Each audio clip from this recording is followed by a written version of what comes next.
En Tegucigalpa saludamos esta noche al licenciado Rigoberto Espinal Irías, abogado asesor del fiscal general de Honduras, ex magistrado de la Corte Suprema de Justicia y es juez de la Corte Interamericana de Derechos Humanos. Licenciado, es un placer saludarlo en la noche. Bienvenido.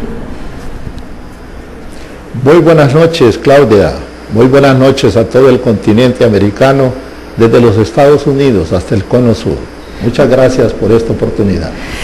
Licenciado Rigoberto Espinal Irías, lo primero, para entender, esta amnistía que se le concede al exmandatario Manuel Zelaya es por los delitos de traición a la patria, abuso de autoridad, usurpación de funciones y contra la forma de gobierno. ¿Qué quiere decir en la práctica? Que Manuel Zelaya, a él se le perdona su intención de querer reformar la Constitución para perpetuarse en el poder, para poder reelegirse.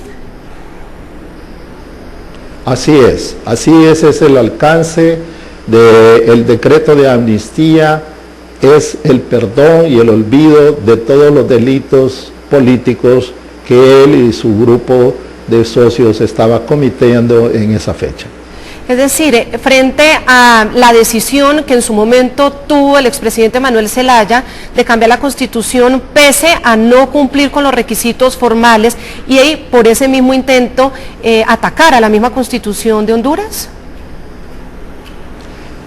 Así es, y violentando, desobedeciendo una disposición del orden judicial en donde mediante una sentencia se le ordenaba suspender toda actividad encaminada a instalar una asamblea constituyente con el propósito de crear una nueva constitución. Él incurrió en franca desobediencia contra ese fallo judicial.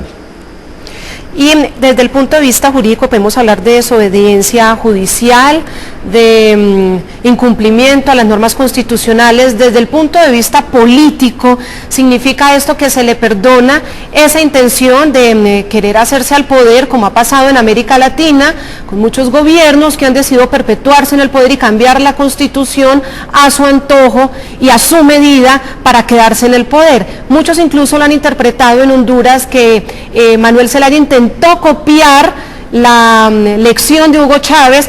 o lo que Hugo Chávez ha querido exportar, que es precisamente esa decisión de perpetuarse en la silla presidencial.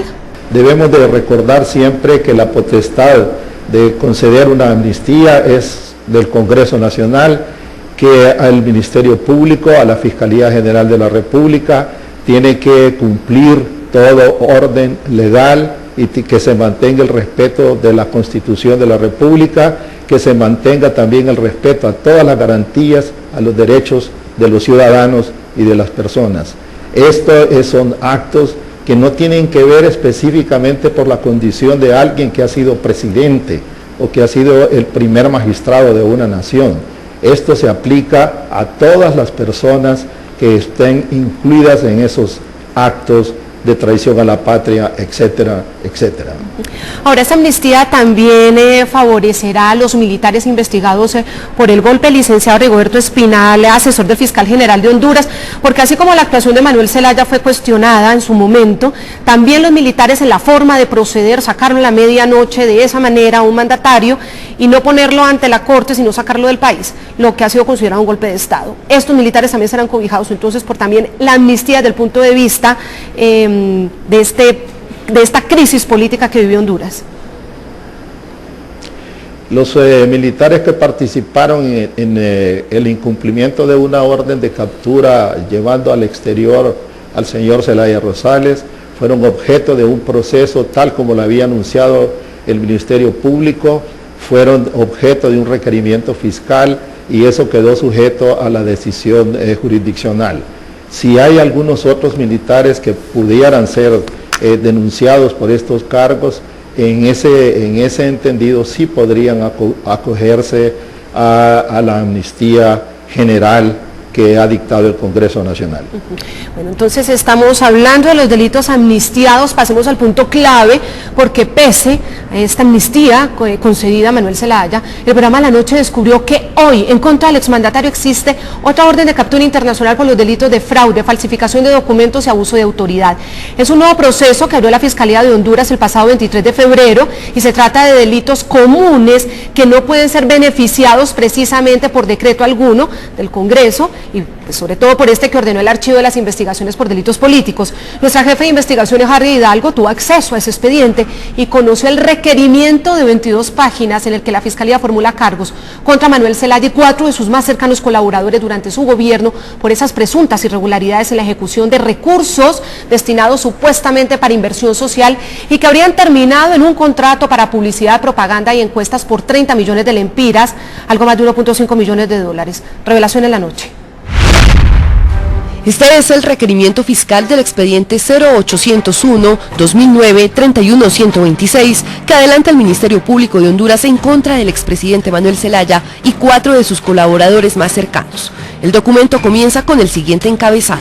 que se liberen órdenes de captura nacionales e internacionales, alertas migratorias, se reciban declaraciones del imputado, se aplique la detención judicial como medida cautelar por el término para inquirir, acumulación de autos. Inmediatamente el documento identifica a las personas vinculadas a este proceso y los cargos por los que se les investiga. Requerimiento fiscal contra los ciudadanos José Manuel Zelaya Rosales y Enrique Flores Lanza, a quienes se les acusa como responsables a título de autores del delito de falsificación de documentos públicos, 2 delitos de abuso de autoridad y el delito de fraude en perjuicio de la administración pública y la fe pública.